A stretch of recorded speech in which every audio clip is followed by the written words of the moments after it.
और कस्टमर ने क्या किया 20,000 रुपया निकाल लिया, तो 5,000 क्या कहलाएगा हमारा बैंक ओवरड्राफ्ट कहलाएगा, ओडी कहलाएगा। ठीक है, अब देखिए अगला टॉपिक है आपका विनिमय विपत्र के भुनाने के रूप में, विनिमय विपत्र के भुनाने के रूप में।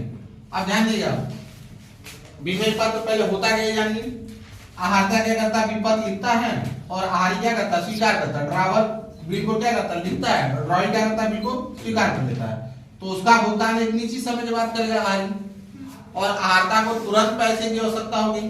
तो कहा जब तुरंत पैसे की आवश्यकता होगी तो वो अपने बैंक से क्या करता है, उसी विपत्र को जमानत के रूप में दे देता है, और बैंक कुछ छूट करके पैसा इसको क्या करता है, इसको देता है, और भुगतान तिथि पर आहारी पैसा किसको पेमेंट कर देता है, बैंक को। तो ये ऑलरेडी क्या कहलाता है, विनिमय विपत्र को भुनाने के रूप में कहलाता है। अब ध्यान दीजिएगा अगला तीसरा कार्य जो है एजेंसी संबंधी कार्य। एजेंसी संबंधी कार्य क्यों बोला गया, जब बैंक कार्य को करे और बदले में क्या करे, कमीशन ले, अपने कस्टमर से क्या ले, कमीशन ले, तो वह कार्य क्या कहलाएगा हमारा एजेंसी संबंधी कार्य। जब बैंक क्या करे, अपने कस्टमर को कोई सुविधा प्रोवाइड कराए और उस सुविधा के बदले में क्या करे, कुछ ना कुछ अपने कस्टमर से क्या ले, कमीशन ले, तो वो कार्य क्या बोलेंगे, एजेंसी संबंधी कार्य बोलेंगे।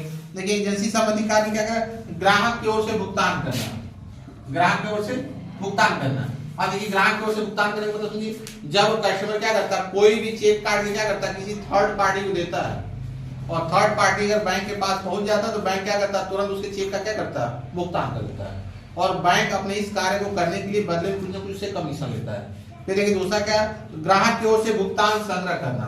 अब देखिए अगर बैंक के कस्टमर को कहीं से चेक वगैरह मिला है तो बैंक क्या करेगा, उसका कस्टमर क्या करेगा, उस संग्रहित चेक को अपने बैंक के पास भेज देगा, और उसका बैंक क्या करेगा, उस थर्ड पार्टी के अकाउंट से पैसा निकाल के इसके खाते में क्या करेगा, जमा करेगा, और बदले में इस कार्य के लिए क्या लेगा, वो कमीशन लेगा।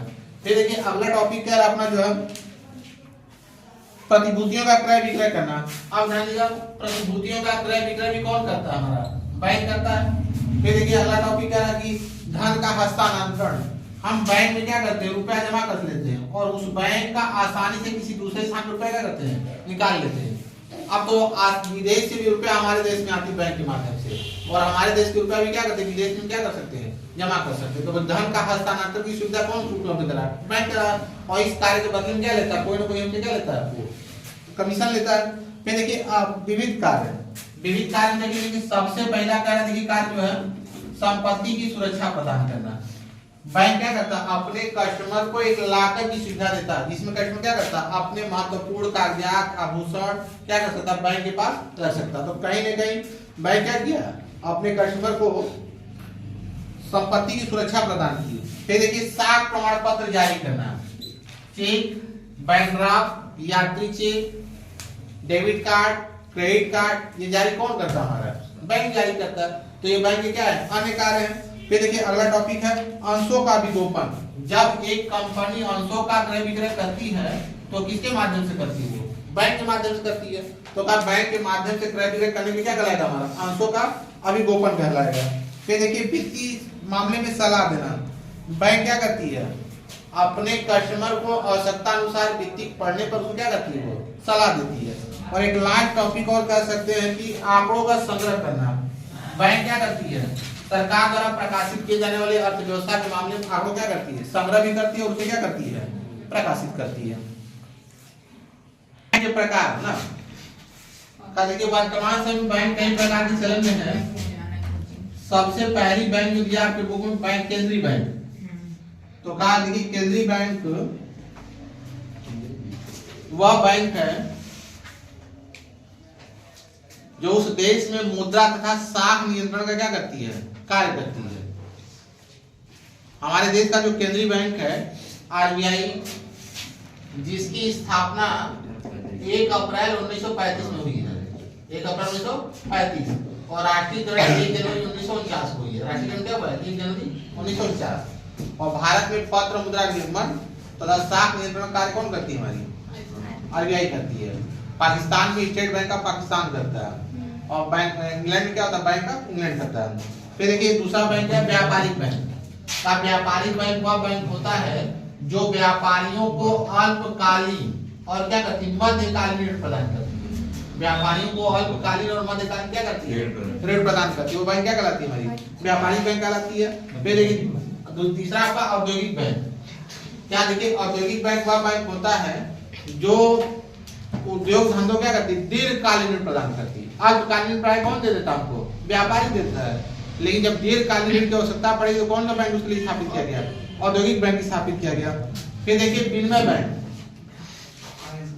विनिमय बैंक क्या होता है, का विनिमय बैंक वह बैंक होता है जो जनता का पैसा क्या करता है, एक निश्चित स्थान क्या करता है, विनिमय करता है। या इसको देखो आसान शब्दों में कह सकते हैं कि विनिमय बैंक वह बैंक होता है जो वहां से मुद्रा क्या करती है, निकाल के लाती है जहां उसकी उपयोगिता नहीं है, और उस मुद्रा को ऐसे स्थान पे लगाती है जहां उसकी क्या होती है, उपयोगिता होती है। फिर देखिए अगला बैंक है आपका, देखिए विदेशी विनिमय बैंक। अब देखिए हमारे भारत में एक प्रकार से और बैंक है विदेशी विनिमय बैंक। का विनिमय बैंक क्या होता है, का विनिमय बैंक वह बैंक होता है जो एक देश की मुद्रा को दूसरे देश में, दूसरे देश की मुद्रा को पहले देश में क्या करती है, बदलती है। भारत का यह कार्य कौन किसके द्वारा संपन्न किया जाता है, विदेशों द्वारा किया जाता है। इस देश को क्या बोला गया है, विदेशी विनिमय बैंक। ये विदेशों द्वारा किया जाता है, विदेशी विनिमय बैंक बोला गया। अब देखिए सहकारी बैंक। का सहकारी बैंक वह बैंक होता है जो हमारे देश में सहकारिता की भावना से क्या की जाती है, चलाई जाती है। सहकारी बैंक को प्राय 3 प्रकार से रखा गया। प्राथमिक सहकारी बैंक जो जिला स्तर पर कार्य करती है, राज्य सहकारी बैंक जो राज्य स्तर पर कार्य करती है, और केंद्रीय सरकारी बैंक जो क्या था, सेंट्रल लेवल क्या करती है, वो कार्य करती है। 3 प्रकार की होती है। फिर देखिए क्षेत्रीय ग्रामीण बैंक। एक लास्ट बैंक हमारा कौन सा, क्षेत्रीय ग्रामीण बैंक। क्षेत्रीय ग्रामीण बैंक की स्थापना 2 अक्टूबर 1975 में हुई थी, है ना, 2 अक्टूबर 1975 में हुई थी। और ये क्या करती थी, प्रारंभ में जो है 5 स्थानों पे क्या किया गया था, स्थापित किया गया था, जो क्या करती थी, कृषि कार्य के लिए। किस कार्य के लिए, कृषि कार्य में क्या करती थी, ऋण प्रदान करती थी। अब ध्यान देगा अगला बैंक, अगला टॉपिक है बैंक का महत्व। इसको आप बैंक का महत्व भी कह सकते हैं, बैंक का लाभ भी कह सकते हैं। अगला टॉपिक क्या है, बैंक का महत्व या लाभ, है ना। अब देखिए बैंक का महत्व लाभ, देखिए सबसे पहला लाभ क्या है, पूंजी संचय में सहायक। का बैंक के आ जाने से